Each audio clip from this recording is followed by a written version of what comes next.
I used to play a crazy version of hide and seek with the neighborhood kids, a team game.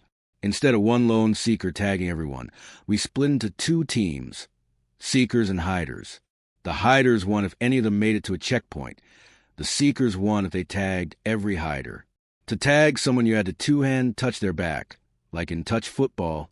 It all started when we were about 8 and kept going until we were 13. I lived in a small cul-de-sac with 3 other houses, each full of kids my age, and another 4 kids lived just outside the cul-de-sac. Since our yards met the town nature preserve, we could use trees, bushes, and backyards as part of the playground, which made the game dangerous and wonderful. It was 2008. I was 11. We were still doing Friday night hide and seek, instead of awkwardly trying to talk to girls. That night there were only 6 of us, so we split into 2 teams of 3. My team hid first while the other side counted down from 30. I ran to my next-door neighbor's patio and came up with what I thought was a genius hiding spot, a green blanket draped over a couple of flower pots. I moved the pots, wrapped the blanket around myself, and crawled toward the bushes at the edge of the woods. Some of the houses had back fences. Mine didn't. The backyard flowed right into the nature preserve. From under the blanket, I peered out now and then, watching the yard. I saw one of the seekers rooting around a table on the patio. While he was distracted, I crawled on my knees to the next yard over. I could hear shouts from across the street. One of my teammates had been found and was being marched out. I lifted the blanket to get a better look. A kid from the other team was escorting my teammate out to the street. Perfect. This was my chance to sprint for the checkpoint. I dropped the blanket and scanned the woods one last time. Then I heard it. The soft, distinct crunch of a shoe on fallen leaves and twigs, right behind me. Before I could turn, 2 hands latched onto my shoulders with a crushing grip. It felt like iron. The breath slammed out of me. I cried out, a high, stunned squeal, and thrashed until I finally burst free and bolted. I didn't make it to the checkpoint. I ran straight into one of the seekers at the backyard gate. We tumbled out into the street, and the scene there froze me cold. Both of my teammates were already standing with the other 2 seekers, all of them safe and out in the open, waiting by the curb. I blurted, "If you're all here, who grabbed me in the woods?" They looked at one another, confused and serious. Nobody admitted it. Nobody had even gone into the trees. They swore. My chest went hollow for a second. Then my heart started thumping, so hard it felt like it would tear through my ribs. I told them, breathless, that someone in the woods had grabbed me hard. At first they thought I was kidding or pulling a prank. I made them come with me to tell our parents. The cops were called. Officers walked the edge of the preserve and checked the yards, but they found nothing. No footprints other than ours. No sign of forced entry, nothing.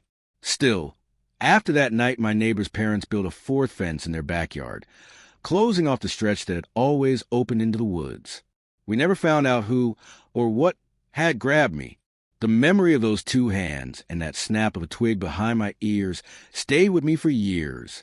Even now, when I walk past the park in the cul-de-sac, I can't help but glance toward the trees, waiting for the next sound of footsteps and leaves.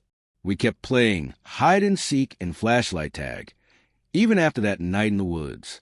Our parents made some small rule changes. Carry flashlights, leave backyard lights on, and the woods were strictly off limits. We played like that until we were about 13. Those are the kind of childhood memories you treasure, but they don't erase what happened. That night in the trees remains one of the most horrifying things I've ever experienced. A different story. This happened when I was 10.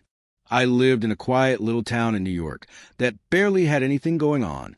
For months the house next door stood empty, until one day a moving truck pulled up and a woman, a boy about my age, and a toddler climbed out. My dad and I were sitting on the stoop, so we walked over and introduced ourselves. The mom seemed normal enough, but there was something off about her, an oddness in her smile, a stillness in the way she listened. The boy introduced himself as CJ and, in a move that felt strange for kids our age, offered me a handshake. I took it, and the hand felt cold and limp. My dad pressed me to invite CJ upstairs to hang out. I wasn't keen, but I brought him to my room and tried to be polite. He sat on my bed and stared at me without expression. I asked if he wanted to play Mario Kart. He didn't know what it was. He didn't like video games. We ended up deciding on hide and seek outside. I gave him a 60-second head start so he could learn the yards. When it was time to find him, he was standing in the most obvious spot imaginable, behind the chimney I had to pass to get into the backyard. After 10 minutes of that hollow, awkward game, I told him I had homework. He asked if he could come inside with me. Every excuse I invented to say no was met with another, softer request. Eventually, he left me alone, and I went inside relieved. I wasn't interested in being friends with him. That night, something terrifying happened. I was jolted awake by a thud at my bedside window. I dragged myself up and cracked the sash. CJ's face filled the upstairs window of the neighboring house, framed by the glass like a painting come alive. He leaned out and called for me to come over and play. I yelled back, "You're insane, go to sleep," and slammed the window shut, blind snapping down behind it. A few minutes later, something hit the window again. A rock, maybe. I ignored it and tried to sleep. 10 minutes after that, I heard a small scraping sound on the sill below my window, like a bird or a rat. The noise crept toward the frame, then stopped. My stomach turned cold. What if CJ was outside? What if he was trying to climb up? Then the floorboards near my bedroom door creaked. I turned and froze. The door eased open and CJ stood there in pajamas, perfectly calm. "Let's play hide and seek," he whispered. My dad was at my bedside in a second. Faster than I could move, he grabbed CJ and marched him back to the neighbor's house, shouting the whole way.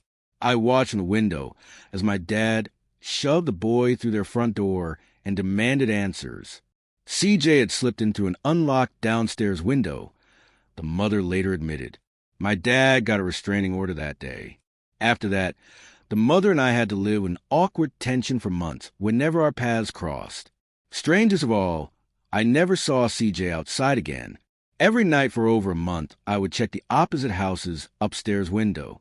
Time and time again, I would find him sitting there, staring at my window with that blank, expressionless face. It became unbearable. I left that blind closed all the time until finally the staring stopped.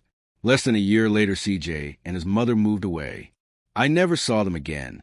The memory of the small patter at my window, the gentle creak of floorboards, and that whisper about hiding, those details stayed with me far longer than the absence of a neighbor ever could.